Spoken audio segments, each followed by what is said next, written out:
Hi students, कैसे हैं आप लोग। आज बेटा हम अपना लास्ट लेक्चर सेट्स का रिकॉर्ड कर रहे हैं, चैप्टर नंबर 1 का।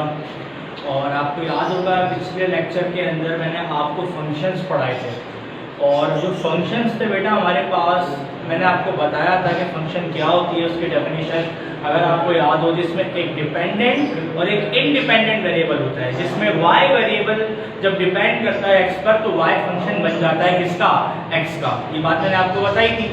इसके अलावा फिर मैंने आपको बताया था कि फंक्शन की टाइप्स क्या होती हैं। सबसे पहले 2 कंडीशन बताई थी, याद होगा आपको, नॉट फंक्शन की, ठीक है। फिर उसके बाद मैंने बताया था अगर टाइप बनना शुरू होती है फंक्शन की तो वो कौन कौन से नाम से होती हैं, अगर आपको याद हो। जैसे सबसे पहले मैंने आपको ऑन टू फंक्शन बताया, फिर 1 to 1 फंक्शन बताया, फिर both 1 to 1 and onto function बताया, ठीक है ना। अब बेटा उसके अलावा मैंने एक्स्ट्रा भी बताए थे, मुझे याद है, कांस्टेंट फंक्शन, आइडेंटिटी फंक्शन, तो आपकी नॉलेज के लिए थे, बुक के अंदर 3 थे। अब हमने लास्ट टाइम ये सब डिस्कस तो कर लिया था, मगर फंक्शन के सवाल रह गए थे। तो आज हम देख लेते हैं कि फंक्शंस के सवाल कैसे सॉल्व किए जाते हैं, ठीक है, और किस तरह वो सवाल दिए जाते हैं। बहुत ही आसान है हमारे पास, उनको सॉल्व करते हैं आज। और उसके अलावा आज का लेक्चर तो मेरा इसी पे होगा। एक आध में कोई एक्स्ट्रा सवाल भी आपको करवाऊंगा, ठीक है, जो मुझे अभी बुक में नजर आया है। और देन मैं इस लेक्चर को, यानी इस चैप्टर को अपने वाइंड अप करूंगा। फिर आपको आज एक बड़ा सा असाइनमेंट या होमवर्क दिया जाएगा जो ओवरऑल चैप्टर नंबर 1 का होगा, ठीक है। वो अपलोड हो जाएगा, ठीक है, आपके पेज पर।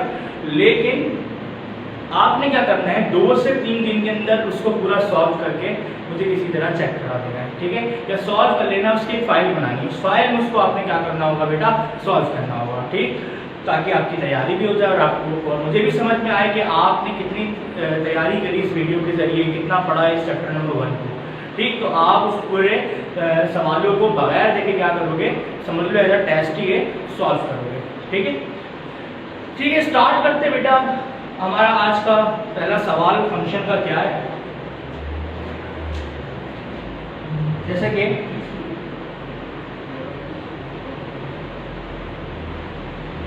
द रिलेशन एक ऑर्डर पेयर है a, b, और जिसके अंदर फंक्शन बनाया गया है जिसमें b बराबर है मेरे पास 2a के। तो आपको पता ही है इसमें a डोमेन है और b रेंज है, ठीक है। एक क्वेश्चन हमारे पास, और उसके बाद हमसे इसके अंदर कह रहे हैं बेटा इन z, ये सब कुछ z से इंटीजर से ताल्लुक रखता है, जिसके अंदर हमारे पास द सेट ऑफ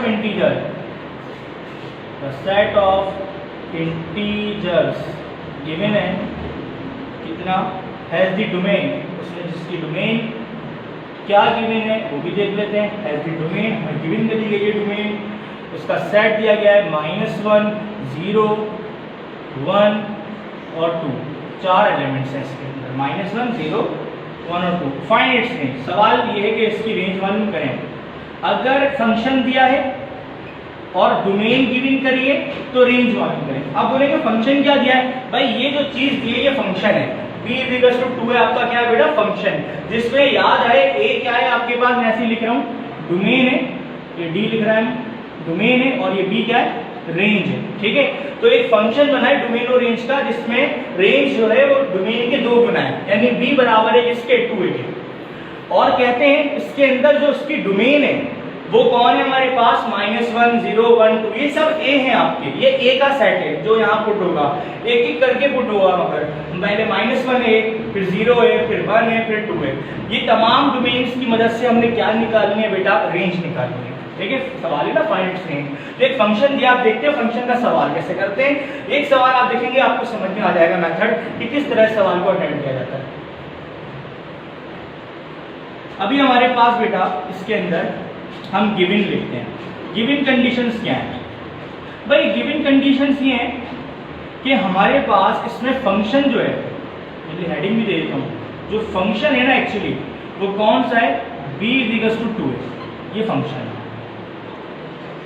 b = 2 है, जिसके अंदर डोमेन गिवन है।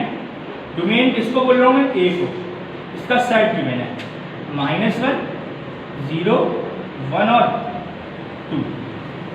और मालूम क्या करना है, रेंज मालूम करनी है, r, अच्छा आर यहाँ पे रेंज को नहीं बोल रहे, यहाँ रेंज कौन है, बी। ये हमने क्या करनी है, मालूम करनी है, ठीक है। इस तरह का हम इसको सवाल करेंगे। अब देखें हम इसको अटेम्प्ट से करेंगे, बहुत ही आसान।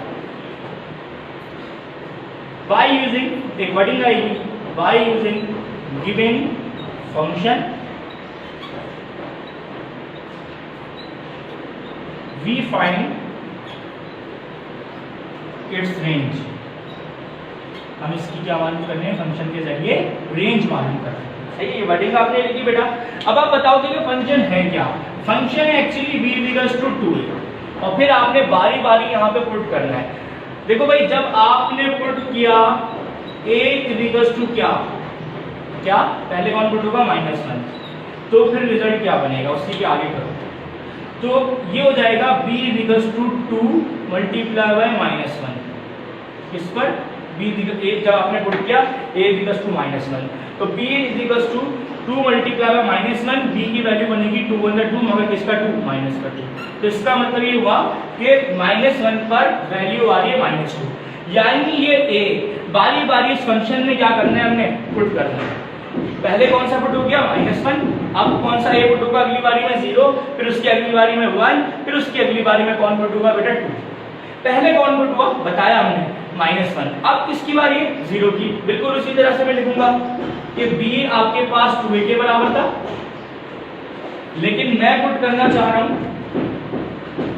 अब की बार a की वैल्यू कितनी, 0, ठीक है। और फिर अब देखो 0 को पुट करने के नतीजे में क्या होगा, b इक्वल्स टू 2, a की जगह 0 आ जाएगा और b की वैल्यू जो भी 0 से मल्टीप्लाई होकर 0 बन जाएगी, दो वैल्यूज पुट हो गई, ठीक। अब इसी तरीके से फंक्शन क्या था, b इक्वल्स टू 2a, लेकिन मैं क्या पुट करना चाह रहा हूं अब की बार a को, हाँ भाई क्या पुट करना चाहूंगा, 0 के बाद 1, जो बोला गया वही पुट करूंगा ना, 1, ठीक। अब a की जगह 1 आएगा, इस पर b equals to 2 multiply by a मतलब 1 और 2 × 2 होता है, तो एक और रेंज आ गई, एक और रेंज का ही 2। अब तक 3 रेंज निकल गई, जब मैंने 3 डोमेन पुट करी और 3 रेंज आ गई। आखिरी डोमेन पुट करता हूँ 2 इस फंक्शन के अंदर, और मेरे पास फिर एक आखिरी रेंज भी आ जाएगी, कौन सी रह गई, 2। तो put a equals to 2, put a की वैल्यू 2। तो कौन सा फंक्शन है जिसमें पुट करना है, b इक्वल्स टू 2a में, और a की जगह करना है तो 2 पुट हो जाएगा, और 2 2 कितना होता है बेटा मेरे पास, 4। तो मेरे पास तमाम यहाँ पे जो है रेंज क्या हो गई है, फाइंड हो गई है। नाउ मेरे पास अब सेट बनेगा फाइनल किसका, रेंज का, फाइंड इट्स रेंज। ओवरऑल मेरे पास रेंज फाइंड हो तो गई है, -2, 0, 2, 4, मगर अब इसका सेट बनाना होगा। जैसे मुझे डोमेन का सेट दिया था, ऐसे मैं b का सेट लिखूंगा। तो रेंज का जो सेट है, यानी b का जो सेट है रेंज का, वो फाइंड हुआ है फाइनली। सबसे पहले कौन फाइंड हुआ था, -2, फिर 0, फिर कौन सा, +2 और फिर 4। ये इसका क्या हो जाएगा आंसर, ये रेंज फाइंड, ठीक है। तो हमारे पास जो है ये फाइंड हो चुका है, और अब हम इसका नेक्स्ट क्वेश्चन देखते हैं बेटा। तो बच्चों बात अब ये है कि ये जो डोमेन दी गई थी ये फाइनाइट थी। अब जो मैं नेक्स्ट क्वेश्चन करा रहा हूँ ना, उसके अंदर आपके पास देखो सिर्फ कहा गया है कि डोमेन जो है वो बिलोंग करती है z पॉजिटिव से। z पॉजिटिव आपको पता होना चाहिए, z का मतलब इंटीजर्स का सेट होता है, और z पॉजिटिव का मतलब पॉजिटिव इंटीजर्स होता है। तो पॉजिटिव इंटीजर से बिलोंग करती है, लेकिन ये नहीं बताया कि वो एलिमेंट उसके कितने हैं, या फाइनाइट है कि नहीं। फाइनाइट नहीं है, इसमें फाइनाइट थे। यानी जब वहां पर नहीं बताया जाएगा और कहा जाएगा कि आपकी डोमेन सिर्फ z पॉजिटिव है, तो फिर आप इन्फिनिटी तक नंबर्स लोगे। अब मतलब ये नहीं है कि इन्फिनिटी तक निकालते ही लोगे रेंज डोमेन पुट कर करके, ऐसा बिल्कुल भी नहीं है। आप सिर्फ 4 से 5 क्या करोगे, रेंज निकालोगे डोमेन्स पुट करके और उनको डॉट्स में छुपा दोगे। अभी देखो कैसे करेंगे उसको।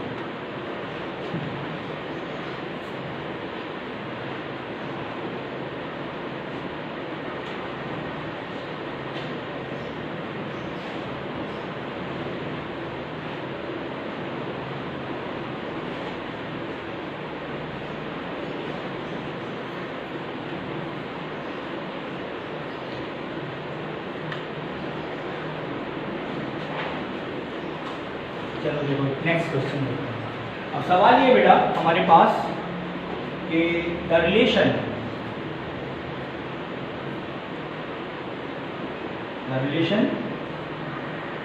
आर जो है मेरे पास वो इस तरह से x, y, जिसमें y बराबर है एक्स स्क्वायर के, सही। y किसके बराबर है? X square. असल फंक्शन ये है, इसमें x क्या है? वैसे डोमेन है, और y क्या है? इसमें रेंज है, सही। अब ये फंक्शन दे दिया गया और कहा इन दी सेट z, ये तमाम काम इंटीजर्स में हो रहा है। हैज दी डोमेन, इसके अंदर ये डोमेन क्या रखता है ये पूरा function? Has the domain z positive. बेटा z पॉजिटिव का मतलब ये कि आपको आगे नहीं बताया कि ये फाइनाइट है और कितने एलिमेंट्स हैं डोमेन के, ये बस z पॉजिटिव है। z पॉजिटिव का पूरा सेट आपको पता है, इंफिनिटी वाला लिखा हुआ, ठीक है, सो ऑन, जिसमें नंबर चले जा रहे हैं। और सवाल ये फाइनाइट रेंज, अब कैसे करेंगे ना? तो देखो, सबसे पहला काम आपका यही होगा कि आप इसमें गिवन कंडीशंस बताओ। वैसे ही कर रहा हूँ बिल्कुल, बस फंक्शन जरूरी नहीं है। मैंने आपसे कहा भी था, आपको याद हो, मैंने आपको जब कोऑर्डिनेट सिस्टम समझाया था तो उस वक्त मैंने आपको डोमेन और रेंज के बारे में बताया था। उस वक्त मैंने कहा था डोमेन को ए बी से भी शो करते हैं और एक्स वाई से भी शो करते हैं, आपको याद होगा। तो देखो, कभी ए बी से भी शो हुआ है डोमेन और रेंज, और कभी एक्स वाई से भी शो हुआ है। अब की बार एक्स वाई से आ गया, ठीक, तो उससे कोई फर्क नहीं पड़ता। अच्छा जी, एक फंक्शन है जिसमें रेंज y है और वो फंक्शन है y equals to x square. Range निकलेगी जब हर डोमेन का स्क्वायर करा जाएगा, मतलब ये बनता है इसका। तो गिवन कंडीशन क्या है मेरे पास? भाई गिवन कंडीशन साफ नजर आ रही है। जो फंक्शन है ना, सबसे पहले फंक्शन बताएंगे ना। जो फंक्शन है वो फंक्शन है y equals to x square, ये फंक्शन। और इसके अंदर जो डोमेन है ना, एक्चुअली वो डोमेन कौन है? x, यानी वो बिलोंग करती है z पॉजिटिव से। मतलब ये कि इंटीजर पॉजिटिव कहाँ से शुरू होते हैं? सिर्फ पॉजिटिव इंटीजर बात कर रहा हूँ। 1 + 1 2 3 4 ये इंटीजर्स होते हैं, सही है, सो ऑन। तो ये ने इंटीजर लिख दिया, इनके पीछे प्लस लगाओ ना लगाओ, प्लस के ही है। और मालूम क्या करनी है? रेंज, रेंज का मतलब y आपने क्या करना है? मालूम। तो ये आपकी गिवन कंडीशन में डेटा हो गया इसका। अब आप क्या करोगे बेटा? वर्डिंग वैसे लिखोगे बाय यूजिंग गिवन फंक्शन, जैसे मैंने पिछले सवाल में लिखा था, बाय यूजिंग गिवन फंक्शन। और गिवन फंक्शन मुझे इसमें नजर आ रहा है क्या? y इक्वल्स टू एक्स का स्क्वायर। अब आप बताओ कि मैं क्या पुट कर रहा हूँ। सबसे पहले मैं 1 पुट करता हूँ डोमेन, तो रेंज है पुट x की वैल्यू पहले कितनी? 1। जब मैं इसमें 1 पुट करूंगा तो ये हो जाएगा y इक्वल्स टू किसका स्क्वायर? 1 का स्क्वायर, और 1 का स्क्वायर क्या?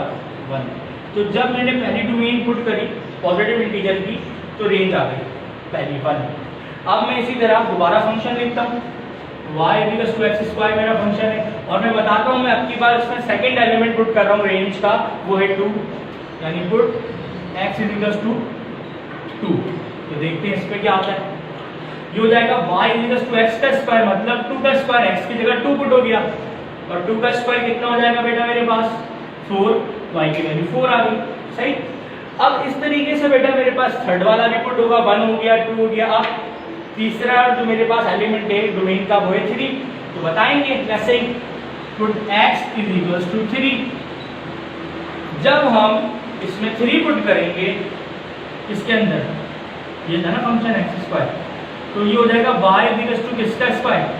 3 का स्क्वायर। तो y की वैल्यू आएगी 3 का स्क्वायर कितना होता है? 9। कम से कम 4 कर लो पुट। फिर से दोबारा लिखो, y equals to x square function है और मैं पुट कर रहा हूँ इसके अंदर कितना? x की वैल्यू को 3 तक हो गया पुट, अब 4 पुट करेंगे, 4। तो ये हो जाएगा y इक्वल्स टू 4 का स्क्वायर। 4 का स्क्वायर कितना होता है? 16। ऐसे तो मैं पुट करते ही चले जाऊंगा, सो ऑन। आगे 5 है, 6 है, तो वो सब करने की जरूरत अब नहीं है, सिर्फ 3-4 करके दिखाओ। मुझे पता है ये इनफाइनाइट सेट है, तो हमारा रेंज भी किसमें आएगा? इनफाइनाइट में। अगर हम इसका फाइनल रिजल्ट लिखेंगे, नाउ जो हमारी रेंज फाइंड हुई, वो क्या फाइंड हुई? रेंज मतलब y को फाइंड हुआ। पहले y, फिर 4, फिर 9, फिर 16 और ऐसे में अगर और करता तो 25, 36 सो ऑन, वो डॉट्स आ जाएगा। ये मेरा क्या हो जाएगा आंसर। तो ठीक है क्लास, आई होप ये फंक्शन के 2 क्वेश्चन आपको समझ में आए होंगे। बहुत आसान सी चीज़ थी फंक्शन, लेकिन कोई मुश्किल नहीं, सवाल तो बहुत ही आसान है। तो उसकी डायग्राम को समझें, बाकी का सवाल करना बहुत आसान होता है इसका, तो आपने देख लिया।